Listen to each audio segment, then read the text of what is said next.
Okay, I am joined by Athletic National College Football reporter Chris Vannini. Chris, thanks so much for doing this, man. Yeah, thanks for having me. So you wrote a couple stories in The Athletic over the weekend getting at this idea of what Group of 5 football programs are facing with the impact of COVID and what FCS programs are facing. I really want to start with FCS, in particular James Madison, to begin with, because I think that's one of the more fascinating stories in college football right now. As you outline, they've made 3 of the last 4 national championship games with a win in 2016, and their conference has canceled football, and yet it looks like they're still going to try to play a full season. Where do they stand right now? Where does it stand for them to get to even 10 games? Yeah, so the CAA, the Colonial Athletic Association, their conference, had been trying for a while to work out the best way to essentially cancel fall sports like a handful of FCS conferences have already. So they announced last week that there will be no conference play, but teams in the league are allowed to go ahead and try to make an independent schedule if they want.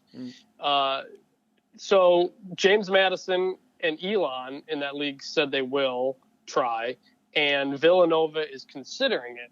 So that leaves these schools, these couple of teams here, needing to find a lot more opponents if they want to go ahead and make a schedule. Now, we don't even know if the season is going to happen. Doesn't mean, obviously, that they are going to play. It just means they're going to try if it is basically doable. So now James Madison, one of the powerhouses in FCS, is kind of just looking for a bunch of new games. Could those games be across division? Because, I have this dream of the Dukes just barnstorming across the country going, yeah, we'll play Bama. Yeah, we'll play whoever. It doesn't matter.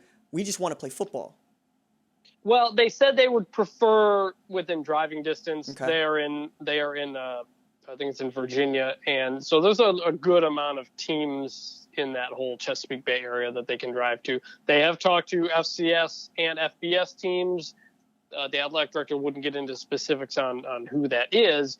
But another thing that could help them is that I think last week or the week prior, the NCAA approved a waiver where FBS teams can now count 2 wins over FCS teams toward bowl eligibility. Normally, you only get 1. That's why teams only play 1. But the NCAA says you can do 2 in 2020, and they'll both count. Again, that's if a season happens. So I don't know how many teams want to schedule James Madison specifically because of how good they are. They've beaten 3 FBS teams since 2010, upset Virginia Tech notably in 2010. But that does make it a little bit easier in terms of trying to find some new opponents for those teams.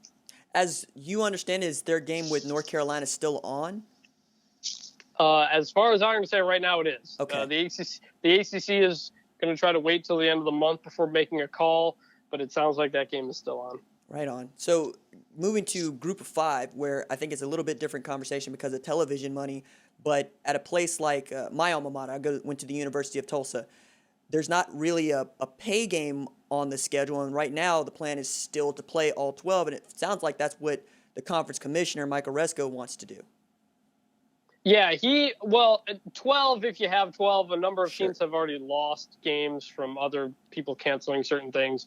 But, yeah, he might be the most wishful thinker out there. He's still talking about 12 games. We want to play everybody. He really wants the Power 5, the ACC, the SEC, the Big 12 to keep their conference games because the American really likes those showcase games and really likes playing the Power 5. So he wants to keep them all out there. Now that would mean maybe having to find some more games for the teams who have lost them. But he really is trying to make the case and really hoping that those Power 5 conferences that have not moved to conference only play will still consider to keep the American and non-conference games on their schedule.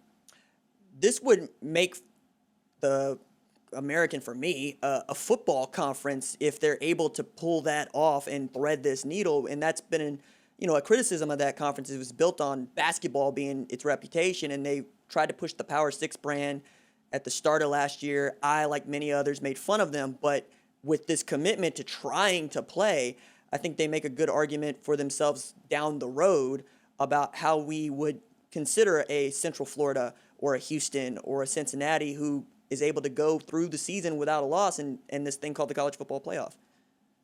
Yeah, the American has really, I think, established itself as the top Group of 5 football conference. They've been in the New Year's Six the past 3 years. They spend more on coaching and football than any other Group of 5 conference. They put up competitive salaries against the bottom of the Power 5. It's not like if you generally coach a team in the American, you're not going to jump to the first Power 5 job that comes available. You've got Memphis, UCF, Cincinnati, a lot of really solid programs in there. So, it's a good conference. And something else they announced last week was that they are going to do testing 72 hours before games, and their testing is going to be essentially the same as the NCAA requirement. The NCAA came out with these medical guidelines, these testing guidelines last week. They were developed in conjunction with the Power 5. It's expected all the Power 5 are going to adopt them. The American came out ahead of time and said, we are going to do the same thing. So they're trying to make the case that if you're going to cancel your non-conference games, you can't say it's because we're not doing the proper testing like you are. We're going to do that. So they're trying to put that narrative out there as well. In your conversations with sources around the country, because I got to say, your Twitter account gets one of those alerts from me around the end of November, December, because hirings and firings are going on, and you have that news. And I'm wondering how many college football coaches and athletic directors are just trying to put blinders on and say, we're just going to keep going until somebody tells us we got to stop. Yeah, I mean, that's kind of been the case for a number of months now. And, early June, the trajectory of numbers was looking a lot better. So everybody thought they were going to be able to play. And suddenly it's not. And a lot of people are caught in a really tough spot. They're really adamant they don't want to do spring, but they may not have a choice. It kind of depends on where things go. Coaches are they have no control over any of this. They're just trying to, start workouts, talk with the kids as if it's going to happen. And they're really out of the loop on a lot of this, honestly, in talking to them. Athletic directors have a better sense. They are having weekly, daily calls with people in their conferences. And, but they're kind of waiting too. And some of this is up to presidents, up to conferences, and largely up to what the coronavirus numbers are nationally and in your state. You're kind of just hoping they get better. That's what these Power 5 leagues are doing. Everybody's waiting as long as they possibly can before having to make a final call. And if the numbers don't get any better, then I think you will see probably the Power 5 make a decision, and then that'll quickly trickle down, domino into everybody else making the similar call. Without trying to get too broad on this topic, because I understand how it can roll out, I wonder what are going to be some of the implications of this season, regardless of how many games get played from a salary standpoint, an athletic budget standpoint, television. Like, do you have any sense of what kind of correction we might see? I mean, we're talking about, I think, 23 teams made more than $130 million in revenue last year, and that's just not on the table this year. Yeah, I mean, schools are going to lose millions and millions of dollars, whether that's if you're a Group of 5 school and you can't go play in Michigan, so you don't get that $1.5 million payday, whether that's not having fans in the stands or not many fans whenever it happens, spring or fall. TV money could change, depending on what cases are made there. You've got coaches, athletic directors, staffers taking pay cuts. You've got schools laying off all sorts of staff. It's brutal. It's really hurting everybody. And, the places like the Ohio States and the Texases, they'll be able to, weather the storm. But especially at the Group of 5 level and the FCS and lower, this is really, really costly. And you're seeing some FCS leagues have already punted to the spring, because if they were to play a fall schedule without any fans and with that travel, not only from the safety, concerns you would have, but they'd lose a lot of money on it. So you're kind of in a tough spot here, and schools are trying to find the least worst option, essentially. It feels like no matter how we look at this, the FCS loses and loses in some ways in a big way. Like, I thought about this idea of spring football, and I think you wrote about this, but it was, hey, look, if we went to spring football as the FCS, that actually might help us from the standpoint of there's no other football to compete with, but at the same time, the NFL's not going to move its scouting combine or its draft or upset its schedule. And then there's that idea of more Power 5 and FBS teams looking at some of the players that are pretty doggone good at this FCS level and doing what they did with, say, Jabril Cox grad transferring from North Dakota State to LSU. Is there some sort of way in which we might see 124 teams in the FCS go down to, I don't know, 100, or even give up on football altogether? Well, actually, that piece was written by Bruce Feldman, Okay. my colleague, Thank about you. group. Yeah, no problem. Group of five in FCS, looking at the spring, especially for the group of five. I don't see that happening, considering, like I said, how much money they make from those games where you go play a Michigan or an Alabama and you get $1 million+ dollars. Some of those schools play 2 of those a year. That's important. Plus, you don't know what the TV ratings will be. I'm skeptical it'll move for all those reasons. Very few coaches are going to want to have to recruit like that because of, like you said, the ties up with the NFL. If the NFL were to make a change, yeah, maybe, but that's not likely going to happen, and it's a completely different situation. As a fan, it'd be fun. It'd be really fun to have that football in the spring. I liked watching the XFL. I liked watching the AAF when that was there, but I think it'd be pretty hard to convince kids that it's going to help you get to that next level. But as it relates to FBS and FCS, I've been asked a lot, our group of 5 teams going to try to drop down to FCS and for money purposes because of this? And the answer is no, because pretty much you're not going to save that much money, if any, at least in the short term. Because like you said, you won't have those big Power 5 payday games that pay as much money as you could before. The TV revenue is less. The NCAA payouts are less. So dropping down to FCS wouldn't actually save you that much money. So I don't see that happening. It is possible, you're seeing sports cut across everywhere. Stanford dropped, I think, 11 sports a couple of weeks ago. So that's where the cuts, I think, are really going to happen. It's in those what are considered non-revenue sports. How are you picking stories based on the news? Because I've been thinking about this from a standpoint of, one, it's the biggest story in sports of my lifetime, but also if you can't find something to write about now or something to talk about now, you need to get out of the business, because this seems like both the worst time and the best time from just picking your stories off of a pile of great stories. Well, it's tough. It depends who you are. If you're a beat writer for a Tennessee and they don't let you talk to anybody, then it's tough. Normally we'd be at media days at this point. We'd have practices starting and you could go to practice and talk to players and get a lot of stuff going on. So those, beat writers are in a really tough spot if they work with a school that is really poor on media access. So I feel for those people. For me as a national reporter, I do have more, stuff to grab from. It's trying to get athletic directors on the phone if they want to talk about a certain thing. But it's a weird time right now because these next 2 weeks, everybody's kind of in just wait and see mode. Nobody has an update. Everybody's waiting for somebody else to jump first. But the other day when Mike Oresco, the commissioner of the American announces its medical guidelines, he's a guy who's really easy to get on the phone. He'll talk to media all he wants. So I get him on the phone, talk to him about a couple of things. James Madison has their announcement last week. They do a conference call, so I'm able to jump on that and talk with some other athletic directors about different things. But it comes down to, relationships, people you've known for years, because sometimes it's hard to get people on the phone, and they got to, I don't want to, toot my own horn here or anything, but they kind of got to trust you and know that, what you're doing is a smart story, a good story.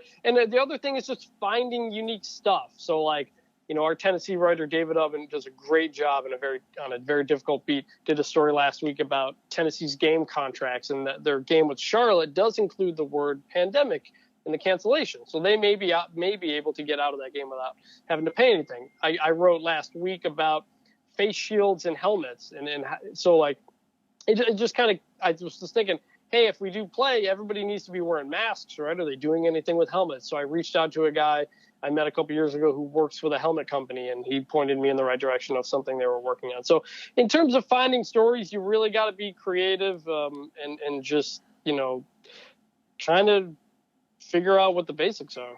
Hey, man, I will toot your horn. I've been following you for years, and mostly because you have built those relationships. I did want to ask this, though, and it just seems to be at the top of everybody's sports talk show list of questions to ask, which is, do you think we should have a college football czar? And I keep coming up with what I think is a good answer for that, but I wanted to hear it from you, especially as you talk to as many people as you do. It makes sense in theory. I find it very hard to work out in practicality because you have 60 plus teams in Power 5, you have 130 plus teams in FBS. Nobody agrees on anything. The NCAA is made up of the schools. Like, it's not like it's its own organization that creates the rules. Everything has a committee that involves 10 plus people from schools, and those people just have different priorities. And so that's why it's hard to make something happen. If you were to do a czar and that person were to make decisions, it would upset a lot of people. And who would it be? What would their prior relationships be? What possible biases could they have? We have this whole process over the college football playoff and even the NCAA basketball tournament committee, the playoff committee, the basketball tournament committee, of these people who it's nobody wants to be seen as being impartial. And not every decision makes sense for somebody else. NIL, could help the teams that have more or in a bigger city or have a bigger fan base. Like, nothing is equal in college football. It never has been. So I find it hard to think that everybody would just be okay with one person trying to make these decisions. I get the idea. I just think it could end up leading to a lot of, consequences that people didn't want to deal with. I tend to agree. I look at it from the standpoint of recruiting. Like, I look through that lens of most all things, because that's one, I think, still not pure is the wrong way, but the stories are really human. And the way that kids come up with their decisions and the way that recruiting goes on, and you hear about what this particular program is doing versus another. And I think to myself, there's no way we could accurately regulate this to the point that it's quote unquote fair. And to your point, college football's always been unfair. And I'm thinking, why do we keep thinking of it as a means to try to level the playing field without doing something like let the kids settle it, which I think is a larger playoff, but that's also something else entirely in regard to money, which is where I was going with this. Do you think we might see an expansion of the playoffs sooner rather than later, just to try to recoup some of the losses and make a bigger pie? That is something I've thought about, whether it's that or whether it's a 13th regular season game next year. I do wonder, when things get back to normal, what changes could be made. I do think, whatever it's 5-6 years, however many years are left on that playoff contract, that there will be changes once that time comes up. Whether or not that comes beforehand, I don't know. The flip side is, in order to get more money from an expanded playoff, that has to mean that the TV companies, ESPN, is willing to pay more money. And ESPN is, Disney company has been really hurt financially through all of this. So maybe they don't want to pony up more money for something like that. So I get the idea. I think it's possible. It's just there's so many unknowns right now. Yeah, and that's the best and worst part of doing this. I only had a couple more questions for you. The last one that I just want to skip ahead to is, what do you expect to be doing at this time next year?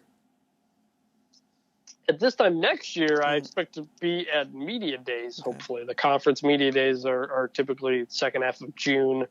It's a good chance to catch up with everybody you haven't seen, and everybody's at one spot. It's a lot of fun, gets you ready for the season. So hopefully I'm doing media days and everything is not virtual and everything's back to normal. Well, man, I sincerely hope so. I mean, that's where I'm at too. It's been a weird 6 months. It's probably going to be an even weirder year. Chris Vannini, a national college football reporter for The Athletic. Thank you so much for taking time to speak with me.